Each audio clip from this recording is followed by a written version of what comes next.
Hi. First video, I figured I'd make about my life story and how my last 6 years of my life have been destroyed, or some ways I look at it as like a blessing. But this is to do with gang stalking, corrupt officials, like police, organizations, family, friends, landlords, anything you can think of. I'll start my story out like this. So my name's Andrew, 36 years old, from Regina, Saskatchewan. That being said, anyone that can relate to me and from this area, please reach out to me. I'd like to hear your story. So it started back in 2019, 2020. I started a scrap car business. I had already owned a truck, and a family member / friend had owned an auto wrecker. So I seen the money that could be made hauling scrap, going door to door, finding the junkiest cars you can find, buying them for the cheapest you can buy them for, taking them in for a certain set price. Turned out I was really good at it. Loved it. I just loved it. I've never had a job in my life where I've actually could say I enjoyed doing it. One of those jobs where you don't even want to go to sleep. You just want to keep doing it because you're good at it, and it's just a life passion, I guess. So as things go on, I'm making money, and I move into a fellow friend's basement suite. I had nothing prior to this other than my truck, right? Like literally nothing. The clothes on my back and my truck. Ended up moving into his place, bought a nice TV, big bed, financed it all from the brick or whatever. And I was doing good. I made lots of advertising. Advertising was key. I ended up buying what I wanted, when I wanted. I'd always leave myself broke, though. Everyone always got mad at me. Well, how are you so broke? You make all this money. Well, I liked material things. I was a really materialistic person. Vehicles, big rims on my cars, stereos. Had to have all brand name matching clothing, shoes. All the fancy hoo-has on the vehicles, lights,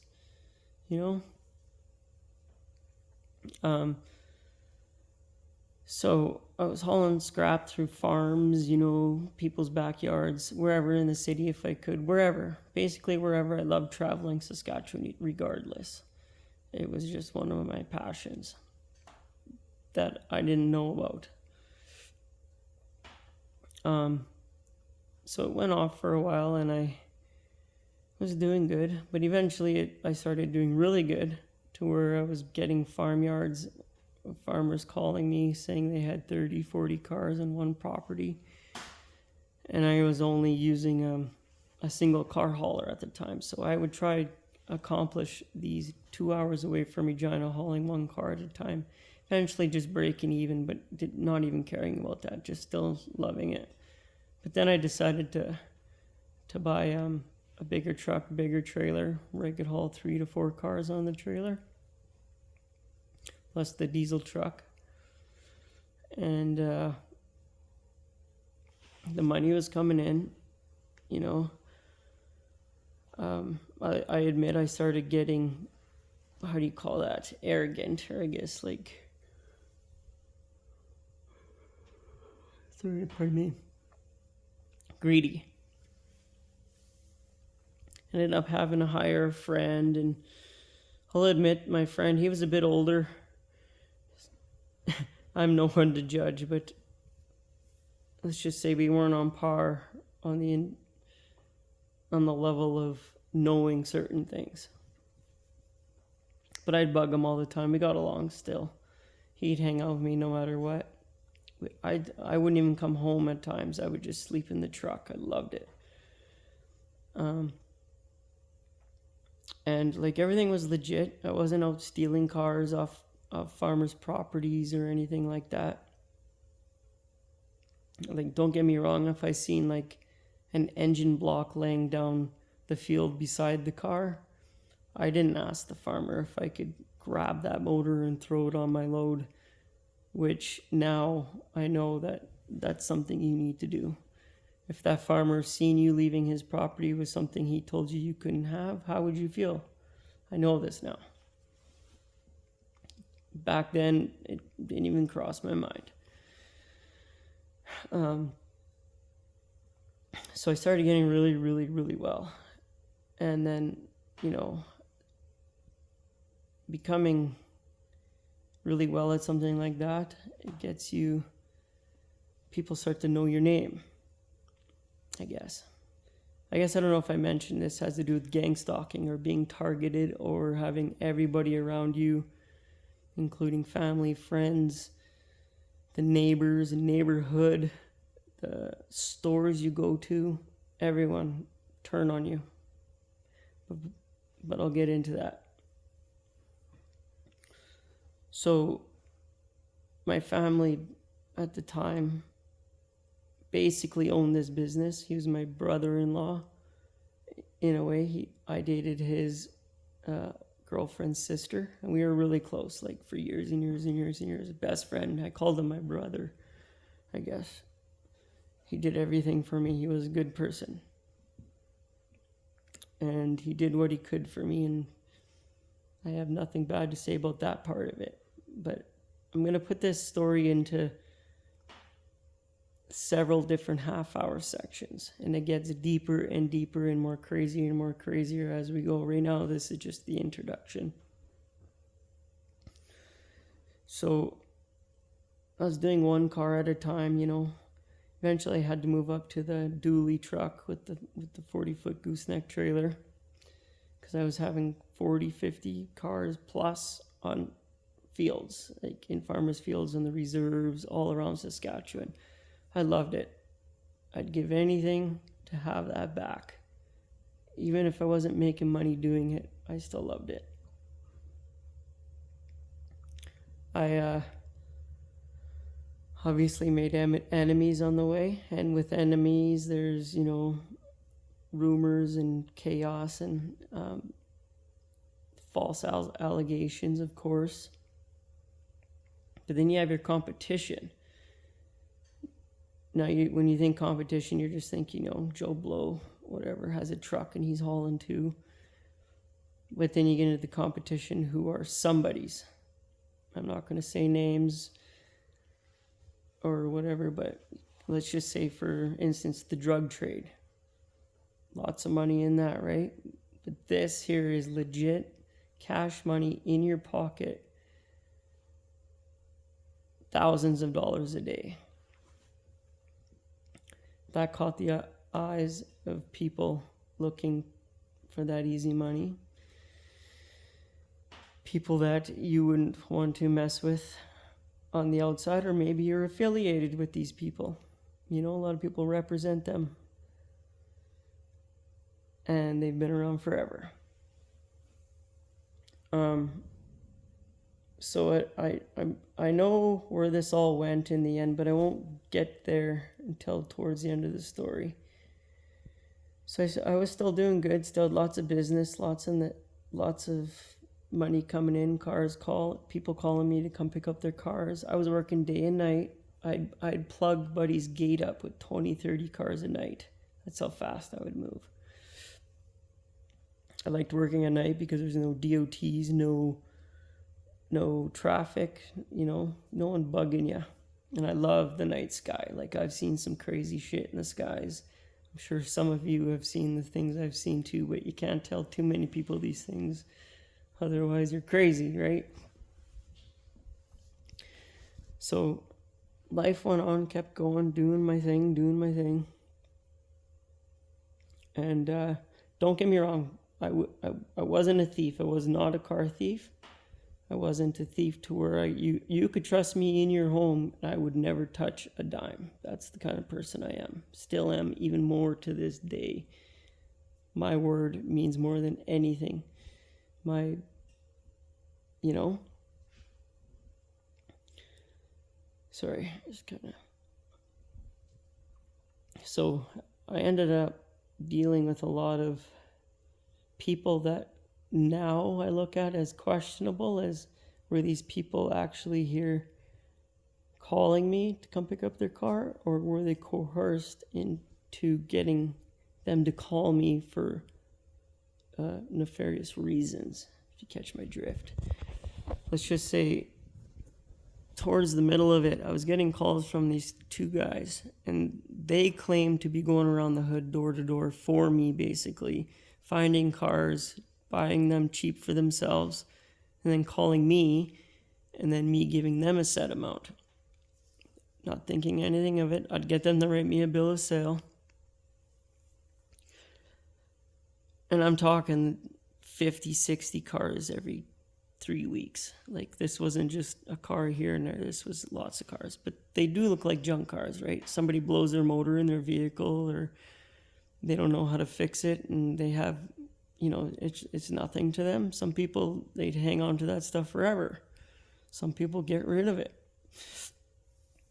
Lots of people like that. So I'm buying these cars and loading these cars up on my trailer with bills of sales, but never seeing anybody. Just the guy that sold me gave me the bill of sale.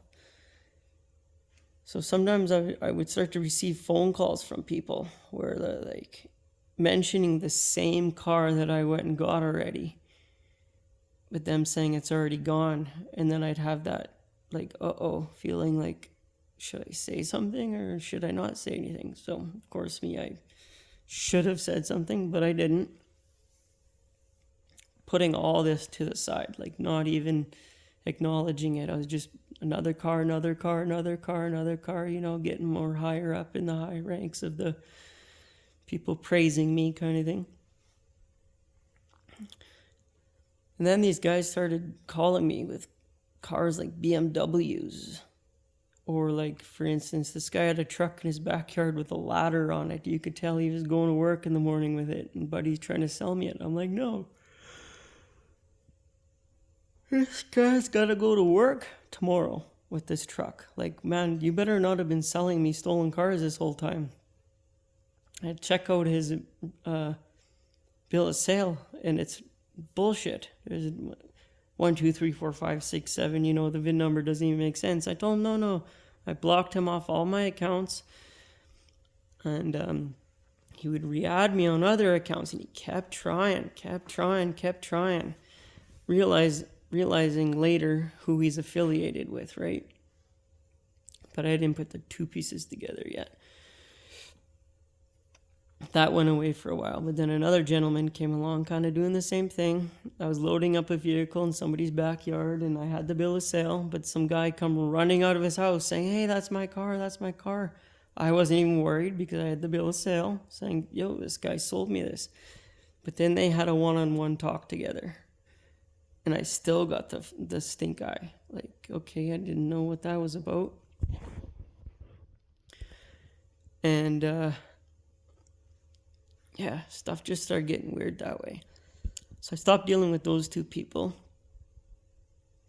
And I was continuing on doing my farm cars and all this and all that. But even some of the people in the farms that own these cars, they were treating me more like they had to have me there buy me their vehicles, if that makes sense. Almost like it was told to them to do by somebody. Never thought anything of it again. So, and as time went on, I ended up meeting a woman, and my place in Glencairn, renting the basement from my buddy. And I went to the 7-Eleven, and a gentleman approached me, and he had mentioned me by my name. There was a lineup of people too. And I didn't think anything of it because I've met a lot of people. And he says, oh, hey, like, I got something that will benefit your business. Do you want to check it out? And I'm like, I'm always down to buy and sell something. If anything's going to benefit me, sure, let's do it. And plus, I love having good connects with people, right? Having people in certain places is just good to have. It's not what you know, it's who you know. So we go from the Glencairn area in Regina to Rosemont area in Regina on Merritt Crescent, near Merritt Crescent, sorry. And there's these dollies sitting on this lawn. They're rusted out. They're still usable, but they're not like some U-Haul dollies or something that somebody's missing. These look like legit dollies that somebody probably doesn't want anymore. House looked like it was being moved out of, or no one even lived there, or this guy, whatever. I questioned it, and it seemed fair to me, because I am a very, very, very observant person, and I am not out to make myself look bad in public. So we discussed these dollies, but he keeps throwing subliminal messages at me about dually trucks and driving fast and blah, blah, blah, blah. But I kept sloughing that all off. I wanted to get to the point. So he gave me a price of I think it was $300. So I paid him. But I couldn't take the dollies because of the drop hitch I didn't have the drop hitch on the truck. So he said, no problem, pulls out his backpack, pulls out this cable and this lock, and I'm talking not just some cable, but I'm talking like a good quality cable with a good quality Mastercraft lock. The whole setup, probably over $70. Locks it all up. I'm like, hey, it's safe. I didn't even come back for about 3-4 days later to grab them. The day that I did grab them, somebody had shouted up at me like, hey. I didn't think anything of it. Everyone's always shouting at me all the time because I have nice trucks, or sometimes I work at nighttime. Get back to my place, and I take a picture of them, throw them on Marketplace, thinking, hey, if I can double my money, perfect. If not, I'll sandblast them, throw some paint on them, and throw them to use. I'm always able to use something to tow cars. But that evening, a lady had messaged me saying that she would like to look at them. So I said, sure, gave her the address. That evening, I hear a car pull up. I look out the garage, and sure enough, it's a police cruiser, Regina police officer. She gets out, I walk down, I'm like, hey, can I help you? She's like, yeah, you're being detained. I'm like, for what? She's like, you're under investigation for stolen property. I'm like, what? So she throws me in the cop car, and I'm like, you need a search warrant to search the property.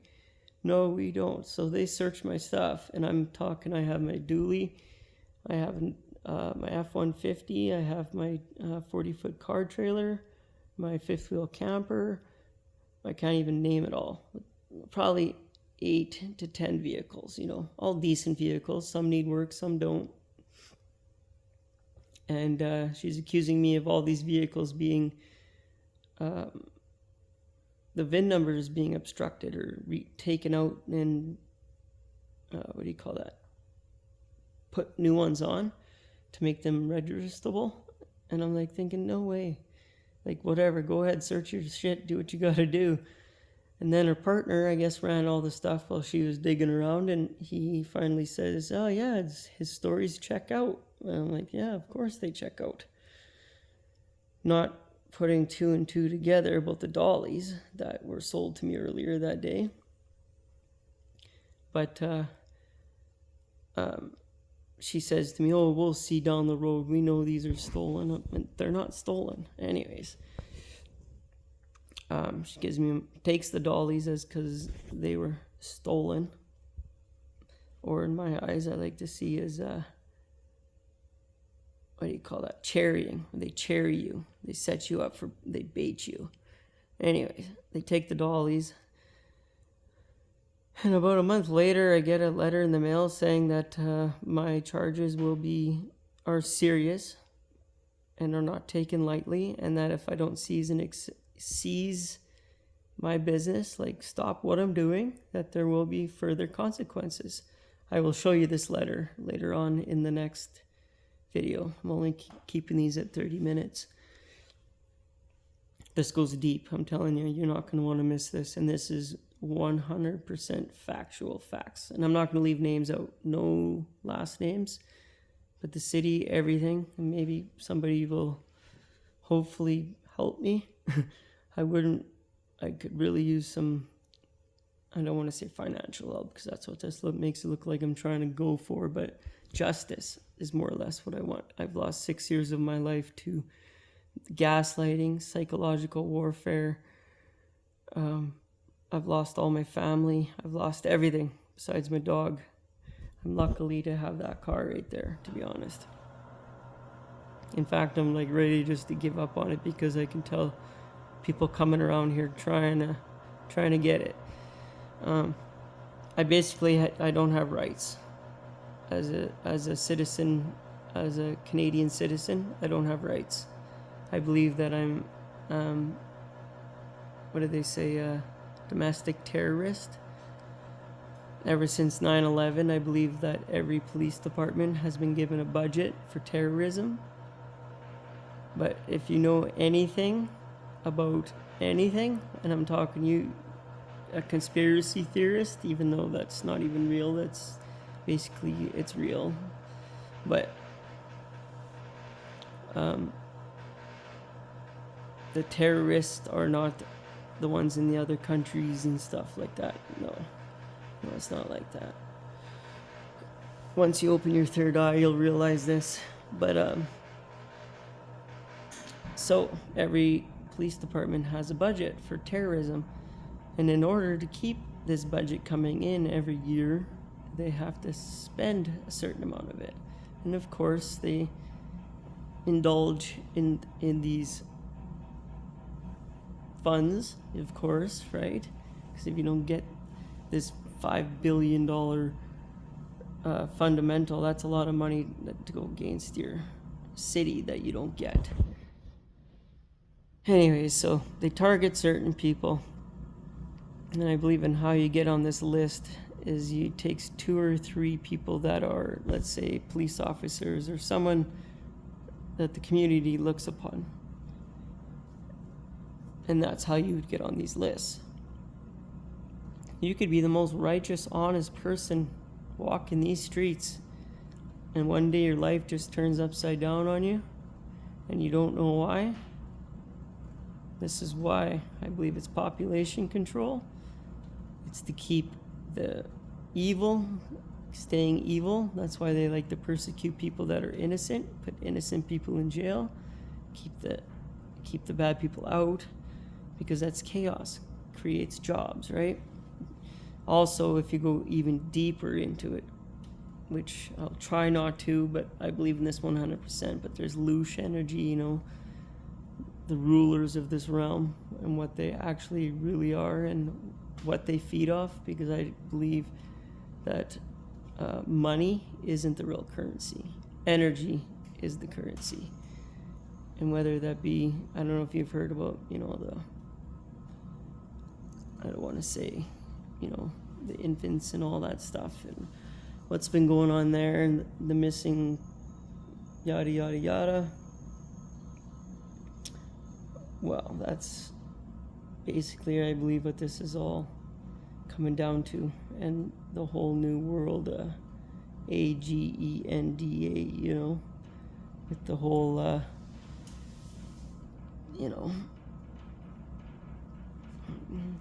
the poke of the stick there. Anyways, I'm going to come up with more of this, and it's going to be more detailed. I need to just be aware of what I say. But this is real. People in power that you trust, including in the school boards, politicians, every single aspect that you believe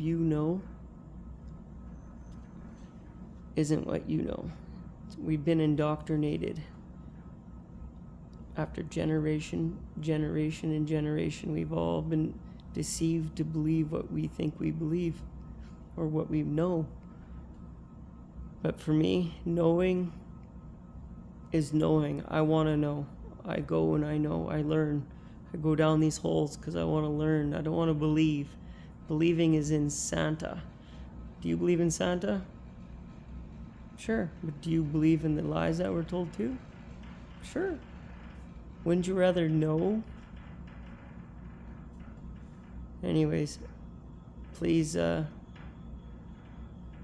take me serious, as this isn't just delusional woo-woo propaganda. This is 100% legit, real.